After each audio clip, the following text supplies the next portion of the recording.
right, so shall we have a little catch up, Caitriona? Yes, let's do We're it. here. We're here in our. We're here. Why not? Oh, is it dark already in New York? It is. It is. Now it's getting dark at like 4:30 in the afternoon. It's really discombobulating. It's so good to see you as always, even in a silly Zoom screen on my computer. Congratulations on the film. This movie is remarkable. You've just come off of two ginormous premieres: Los Angeles, I believe, last night, and Belfast a few days ago. Yeah. Give me the 411. Give me the short version. What's a Belfast premiere for Belfast like? Oh man, it was super emotional, I think, for everybody. Obviously Ken, Jamie and Kieran and Jude are all, pretty much from Belfast, so it was very emotional for them. I'm from an hour and a half down the road, which I was reminded on Thursday very much about how far away that was and how I'm not actually, it was almost like I was from Mars, when I was visiting Belfast. I'm literally an hour and a half away. But my mum, that was the first premiere she's ever come to with me. So my mum was there. So it was really special, very emotional for me too. And, a lot of my my family story and my story is very, very different from Ken's, and this is very much Ken's personal story in a way, but I think there's many parallels that I can draw, even though the circumstances are very different. And so there's a lot of my mom in my performance. There's a lot of my family's sort of story in there too, and so it felt really special. And then LA, I lived here. So many of my close friends came, and it was pretty cool. Jamie Dornan did a musical number, which was social media. Yeah, so it was really fun last night. Really good. So let's contextualize sort of where this came, because as I recall, I spoke to you. I think it was like very soon after you wrapped the shooting of this film at the end of last year, and my sense was this couldn't have come at a better time. I mean, obviously, special projects come around and you never know when they're going to fit, if they're going to fit into the schedule. Obviously, given the last couple of years, it was a crazy year in 2020. It sounded like you were going a little stir crazy maybe, and you needed something like this. Is it fair to say this one was a godsend? Oh, 100%. Yeah, when Ken talks about how on the 23rd of March he started writing the script and, he was then filming in July, August, that's somebody who was very productive with their time. I was perhaps not as productive with my lockdown. I struggled. I really did. I think, probably the last couple of years of my life have been very regimented with work, and I haven't had a lot of downtime anyway, but any downtime you do have, you kind of have all of these things that you want to achieve and you want to fill it up with. And for me, a lot of that is travel and seeing friends and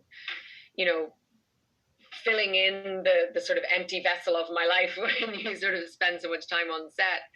And so then to be forced into this sort of trapped in your apartment. I mean, look, I understand a lot of people had very tough times, and my little existential crisis is my own selfish and very luxurious thing to have. But it did, like, I mentally, I struggled, those first few months. And I should have been shooting. So this project there was no way I would have ever been able to do this had there not been a lockdown, had we not been on hiatus, an enforced hiatus on Outlander. So somehow the stars aligned. I got a phone call from my agent. It was like, Ken Branagh has written this script set in Belfast. These are the people who are attached, and your jaw kind of just keeps falling. And would you read it, and would you get in a call with him? And you're like, yeah.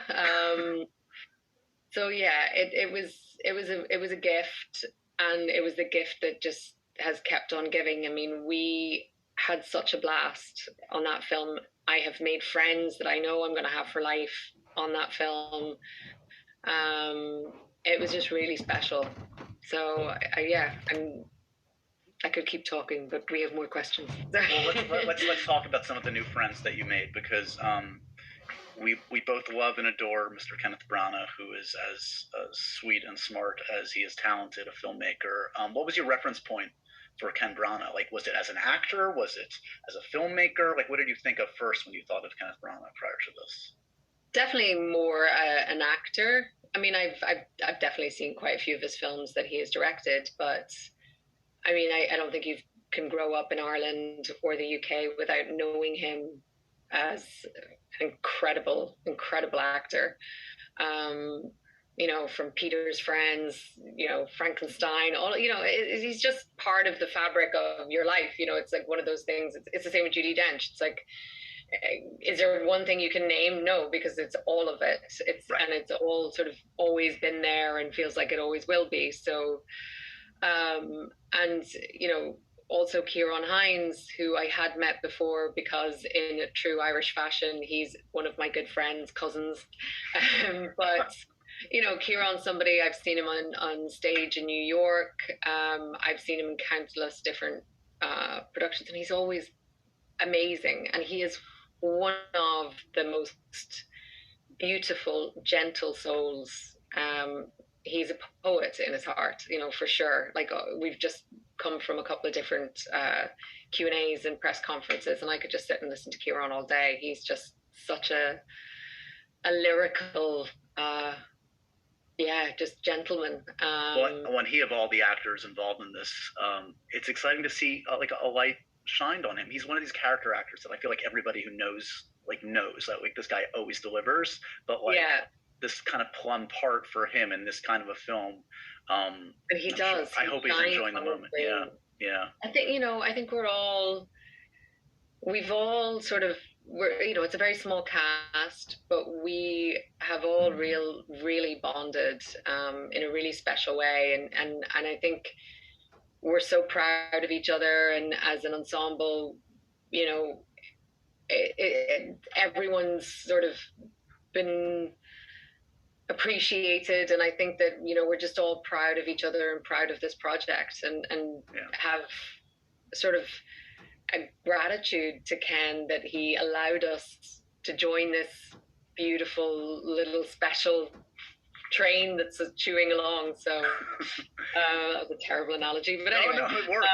If there's an actor in this cast that I have pegged as an Outlander fan, it's obviously Dame Judi Dench. She, of course. No, she doesn't watch film or TV, which is quite genius. And it was Jamie Dornan who prized that out of her. We were watching. Maybe that's the secret to being so cool, just to like. She is. I mean, she is the coolest. Like, really is the coolest. Kieran was talking about it today. We had one of the first days. Ken got Judy, Kieran, Jamie, and myself in a room to sort of just chat. And she walked in with this tiger mask and like just the coolest array of jewelry. And you're just like, she is the most ageless, bright light. I don't know how else to describe her, but she just is. She's just the coolest person. I mean, yeah. So, but yeah, she doesn't watch TV and she doesn't watch movies. I think she says that Bambi, Dumbo, and the Snow White and the Seven Dwarfs, when she was a child, terrified her so much and broke her heart so much that she swore off films for the rest of her life. At least she didn't swear off acting in them. Acting in them, right? Yeah. I guess some attention should be paid to. You have a bad luck of a lot of charisma vacuum male co-stars in your life. And Jamie Dornan just continues. I mean, if somebody please teach him some charm or something, please. So we jest, of course. We adore Jamie, who is sweet and funny and just so winning in this film. Barb and Star, I was already like on the Barb and Star train with him this past year. And now to see this back to back, just like, okay, this is the breadth of an actor right there. I watched Barb and Star about a month and a half ago with my sister, and I was just texting. I was like, "Seagull in the sand."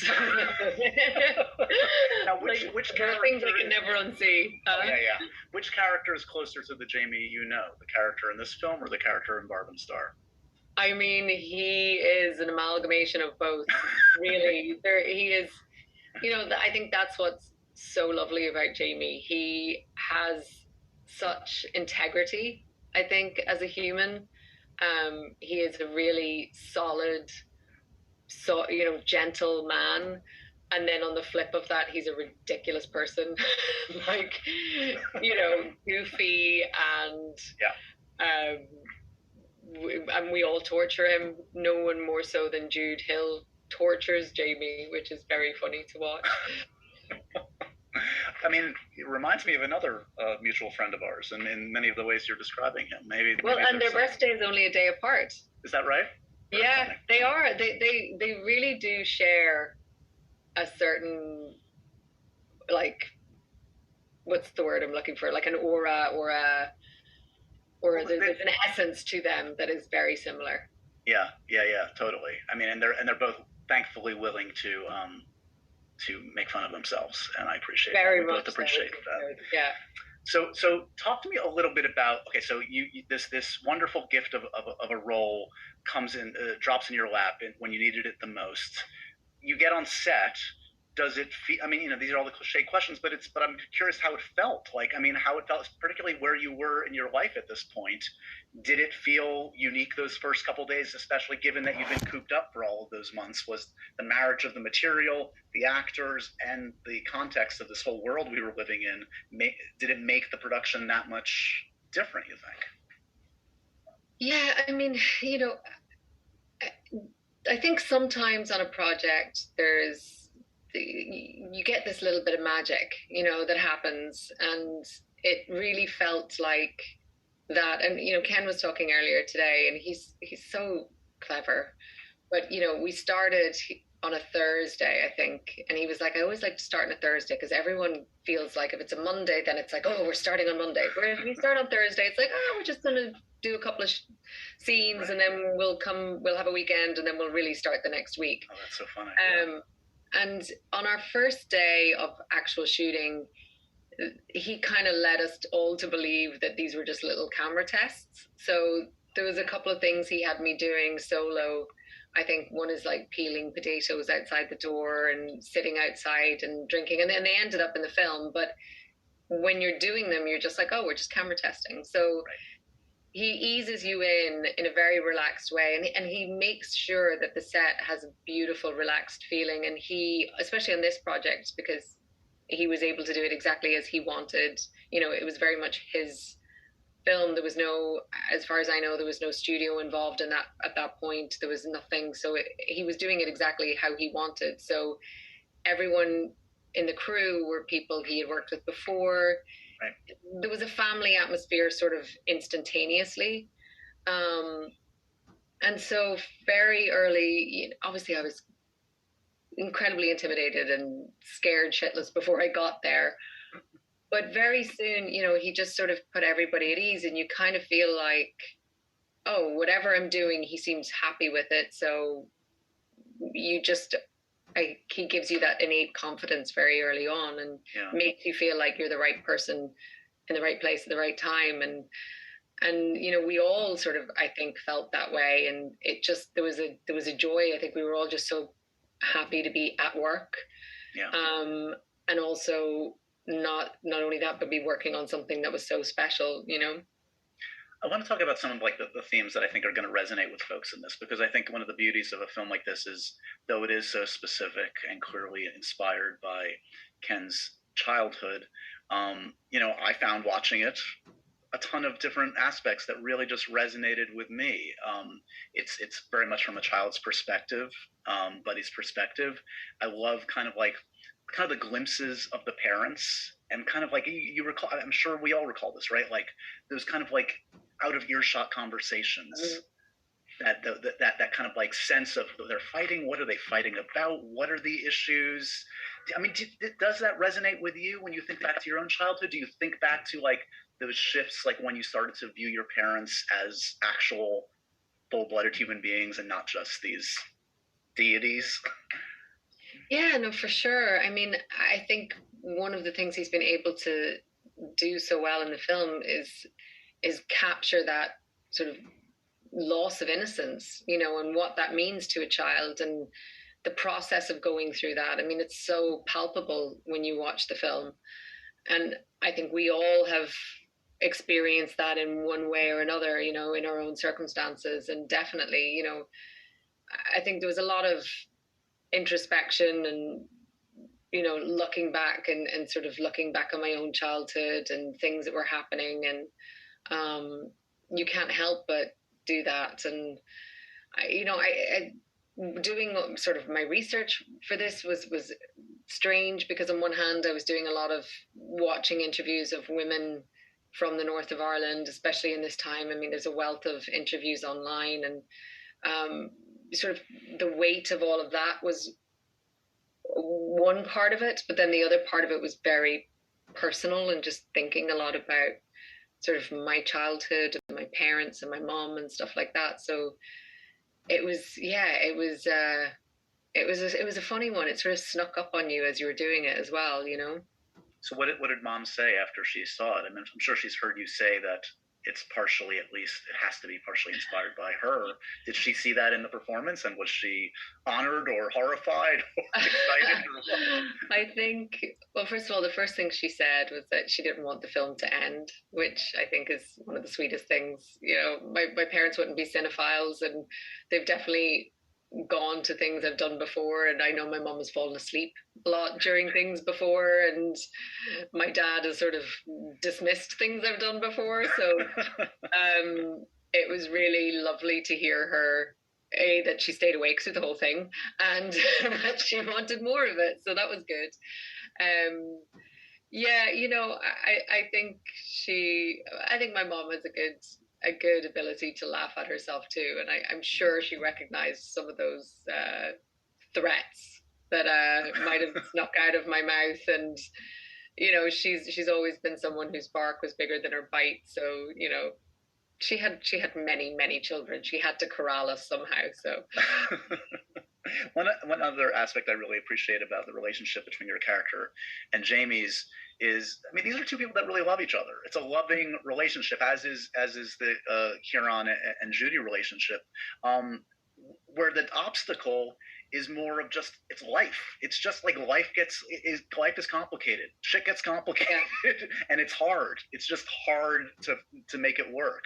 And sometimes in movies, like, we need like the salacious affair and the big thing over here and that or whatever. And like sometimes, more often, probably it's the in life. minutia of life.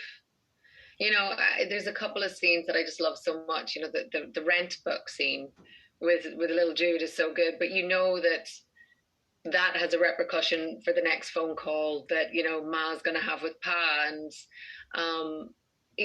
when we talked with Ken, the way he talks about his parents, or even the way he wrote about them, or Ma and Pa, in the script, was the empathy he had for both of them. Neither of them are perfect.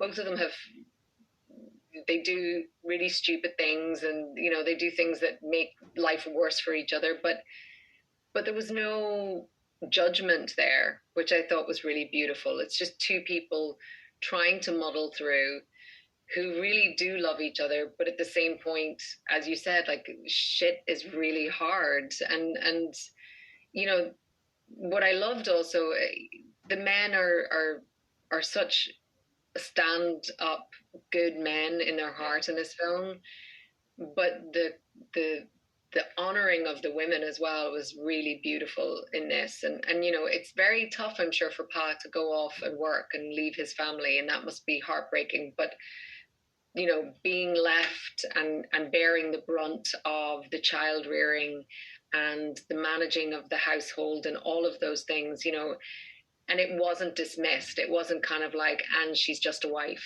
or and right, she's just a mother.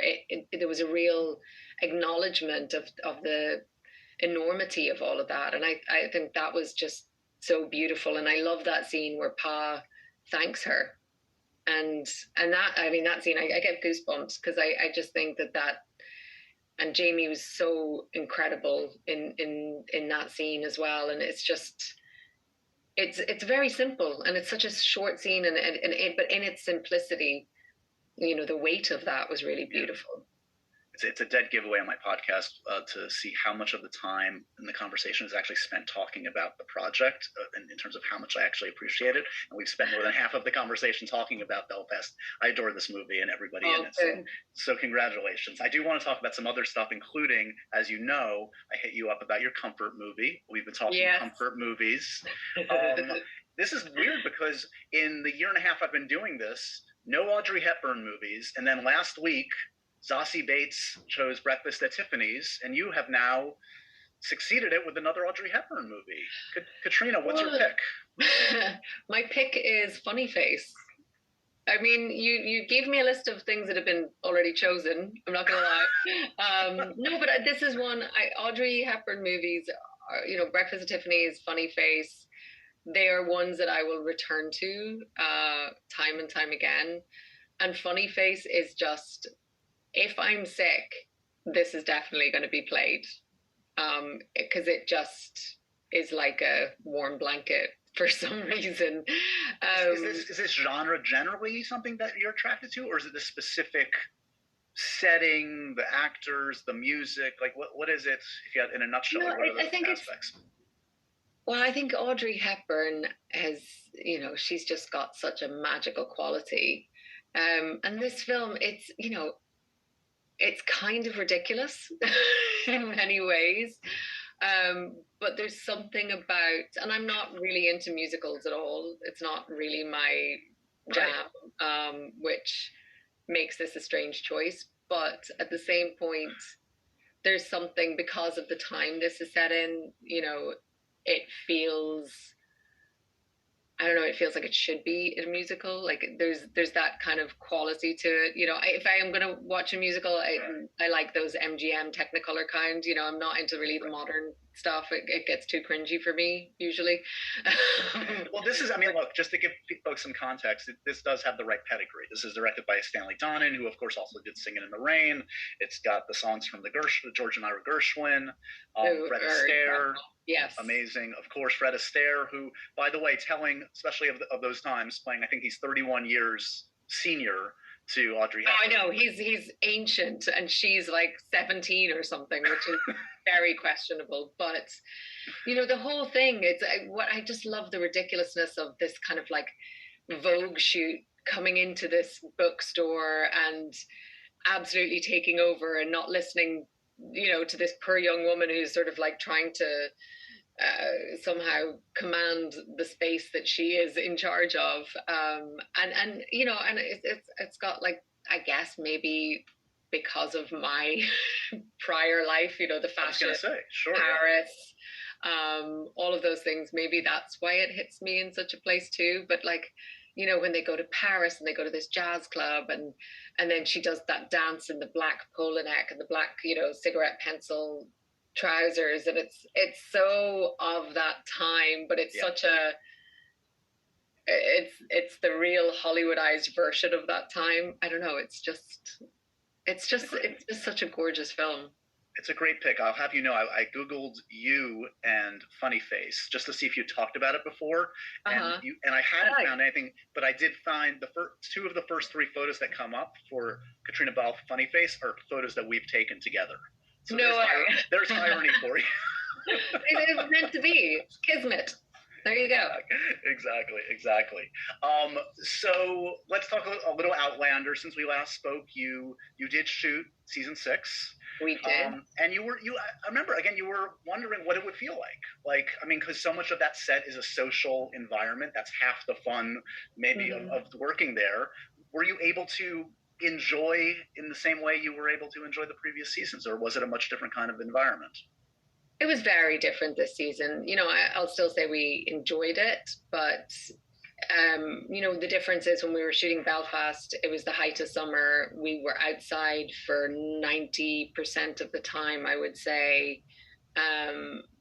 So the wearing of masks and the socially distancing in the kind of halcyon days of summer are very different than in the depths of winter. Yeah. um, and being in the studio a lot. Also, I was pregnant, which was a whole other new level to the discomfort or the just kind of weirdness of shooting again. We didn't, our writers didn't want to shoot or didn't see how to shoot a season of Outlander making it COVID friendly. So we Right. sort of went ahead and shot it as we would another season, except with a lot of COVID protocols sort of around our set and story. So we had to be really, really strict because we weren't, I know some shows were sort of reducing the amount of people, and we did a little bit of that where we could, but you can't really shoot Outlander without sort of having a bit of the scope of community and all of those things.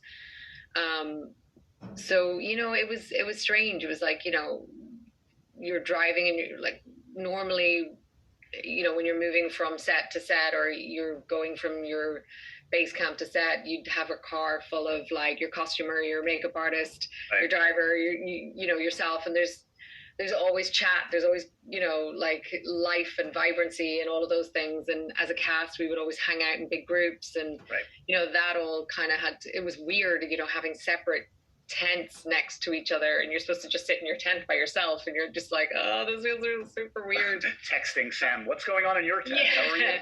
Like, what do you have? This is weird. But that's kind of how it felt in the beginning. But you get used to these things. We all adapt, and it was important. It was important that we got everybody back to work, and we did, and we managed to get through the entire season without having any COVID in our shooting on our set. I mean, in the periphery there was some, in sort of like the props and the builders and that kind of stuff. Right. But like actually on set, we managed to make it through. In terms of, obviously, the end of season 5 left Claire in a very emotional. I mean, it can't get more intense than the way that season ended. Is there some relief, hopefully, in some way for Claire this season? I mean, on the emotional turmoil scale of 1 to 10, how's Claire doing in season 6? I mean, it's not a quick fix, which is what I really, what I wanted. I mean, I think we've always seen Claire sort of rebound very quickly, and one of the things that as the writers we talked about, and Diana has sort of laid this foundation for us, was that it takes time to get over an incident like that, and it has destabilized Claire in a way that she's never been before, because her coping mechanism is no longer serving her. I think she's always been able to compartmentalize things, put it in a box and shelve it, and this is too big of a tragic event to be able to do that. So she has to, in a way, learn a new way of healing. And I appreciated the way that it's been dealt with, and I appreciate the journey I've been able to take her on this season.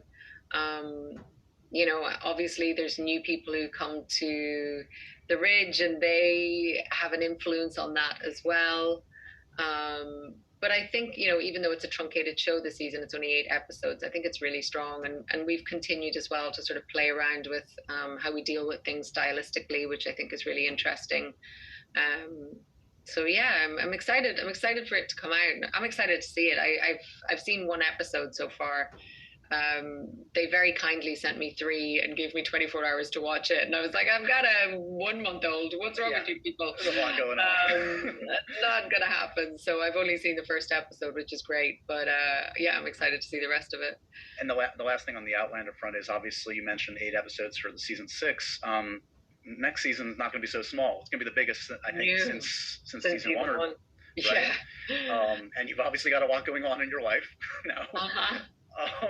How are you? I mean, are you starting to see scripts? Are you looking forward to getting back to work, or are you? I mean, you're in a different place, and this is a lot. It's a big workload. It's always a big workload. It's going to be bigger than ever.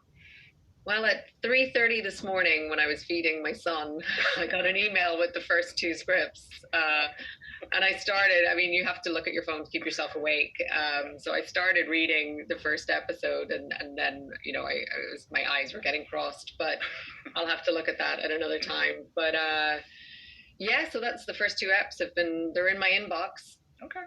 Um, so it's exciting. Yeah, I mean, we're gearing up to get back at it. So we'll see. It's definitely going to be a tough one. I mean, yeah, we'll be shooting for an entire year. So Wow. I think we're all, in the words of Dougal Mackenzie, we're going to gird our loins and get ready because we'll have to dig deep. I think for sure. Yeah.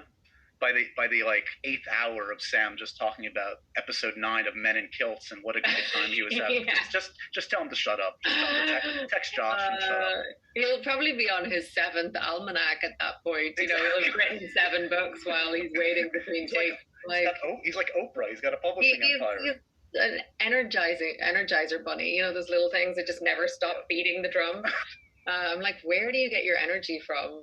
And please send some this way, please. Right. Well, you were kind enough to do a little cameo, and I'm not sure when this is airing, but maybe folks can see your little cameo in a Sam sketch very soon. Thank you for that. Yes, that was we spent a lot of time on that. I hope it survives. A+, it's perfect. It's perfect. Let's end with a couple questions from my listeners who wanted to know. One thing Gail Santos wanted to know is about your producing. We've talked about this before. Wanted to know how's the script for Here's the Beehive coming along? Would you like to do live theater on Broadway at some point? I mean, yes, theater, 100%. Please, somebody help me make that happen. I mean, I would love to do a play, absolutely. But those things are, I think you've to, it's hard to make those things happen. But hopefully, maybe one day we will. Yeah. Producing your year-long commitment to Outlander might get in the way. Exactly. I'm like, yeah, in 2025, maybe. Right. Yeah, on the production side, things are trucking along.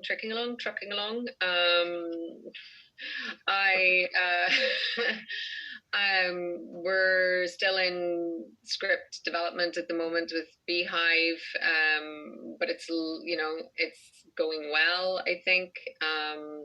Again, I think the thing with people knowing what you have in development is they expect things to sort of happen overnight, and these are very long, drawn out processes, especially when you've got other stuff going on. But I'm really enjoying it, and it's really exciting to sort of shepherd something from its infancy and sort of it's also it's a steep learning curve, about how to figure out what it is that you want to do and how to achieve that. I think as an actor, you're so used to coming in at the last minute and, being the sort of master of ceremonies in a way is a much more difficult job than it looks. But I'm really enjoying it. And there's a couple of other things that I have in development that are also trucking along very nicely. So. Nailed it. We won't mention those by name, so that way I won't ask you about it in the next 5 Exactly. Then I won't have this pressure of other people being like, "So what is happening with that?" And I'm like, "I'm not procrastinating. It's just it takes time." Give this lady a break. She is bringing life into the world and bringing great entertainment into the world. I'm so happy for you in all respects. Congratulations on all the family developments, but also thank you for this amazing performance. I really adore this movie. Thank you, Josh. Thank you so much. I don't know anybody that's seen it that feels otherwise, and I know it's going to be a long, exciting road for it, and I'm there for you. Every stop on the truck, the train track. What's our analogy today? I don't know what all these transport analogies are. I don't know. We're both drunk. Yeah, well, you have a baby. I don't know what my excuse is for being drunk. Go get some rest. I'll see you soon, and thank you as always, Caitriona. Thank you so much. Always lovely chatting to you.